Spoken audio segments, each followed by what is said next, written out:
दोस्तों, सांवल ने दाऊद के मक्कार वकील को ऐन अदालत के बाहर से अगवा कर लिया है और उसे एक खुफिया मकाम पर ले जाकर सबक सिखाया है।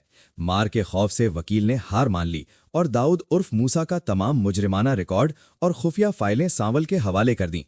सिर्फ यही नहीं, सांवल ने वकील का एतराफ़ी बयान भी अपने मोबाइल में महफूज कर लिया है। ये कीमती सबूत हासिल करने के बाद सांवल तेजी से पिया के घर पहुंचता है और असलम साहब को मुजदा सुनाता है कि अब दाऊद का अंजाम करीब है और उसे कोई नहीं बचा सकेगा। पिया जो ये सब सुन रही होती है, जब सांवल के हाथ में वो फाइलें और वीडियो देखती है तो उसकी खुशी की इंतहा नहीं रहती।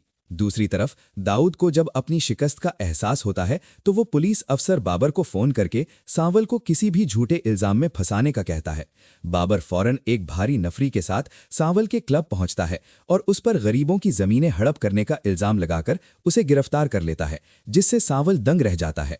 टीपू फौरन पिया और असलम साहब को मुत्तला करता है और वो सब थाने पहुंच जाते हैं। जब पुलिस सांवल को ले जा रही होती है तो वो पिया को ताकीद करता है कि तमाम सबूत फौरन वकील वाहिद तक पहुंचाए जाएं ताकि अदालत में पेश किए जा सकें।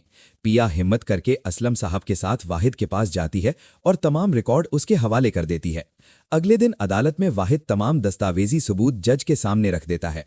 जज फौरन बाबर को हुक्म देता है कि दाऊद को हाजिर किया जाए। दाऊद जब अदालत पहुंचता है तो जज उसे बताता है कि उसके अपने वकील का बयान और क्रिमिनल रिकॉर्ड उसके खिलाफ सबसे बड़ी गवाही है। जज दाऊद को कैद की सजा सुनाता है, जिससे उसके होश उड़ जाते हैं, जबकि असलम साहब और पिया की जीत हो जाती है। पुलिस दाऊद को उसी जेल में ले जाती है जहां सांवल पहले से कैद होता है और वहां दाऊद सांवल से अपने किए की माफी मांगता है। पिया शहरियार साहब की मदद से सांवल की रिहाई मुमकिन बनाती है और जैसे ही सांवल थाने से बाहर आता है, असलम साहब उसे गले लगा लेते हैं। पिया जज्बात पर काबू ना रखते हुए सबके सामने सांवल से अपनी मोहब्बत का इकरार करती है, जिससे सांवल निहाल हो जाता है। जकिया और असलम साहब फौरन उनकी शादी तय कर देते हैं। लेकिन कहानी में ट्विस्ट तब आता है जब अय्यार सांवल को बताता है कि वकील को जो वीडियो मिली थी वो दरअसल उसने भेजी थी। अगले दिन जब शादी की महफिल सजती है और निकाह का वक्त आता है तो सांवल अचानक अय्यार को स्टेज पर बुला लेता है। पिया हैरानी से देखती रह जाती है जब सांवल उससे कहता है कि अय्यार की मोहब्बत सच्ची है, इसलिए वो उससे शादी कर ले। पिया के इनकार के बावजूद सांवल हाथ जोड़कर उसे मना लेता है और वहां से रुखसत हो जाता है।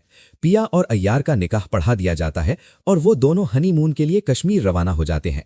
आखिर में शहरियार सस्सी को आज़ाद कर देता है, जिसके बाद सांवल सस्सी का हाथ थामकर उसे अपनी जिंदगी में शामिल कर लेता है।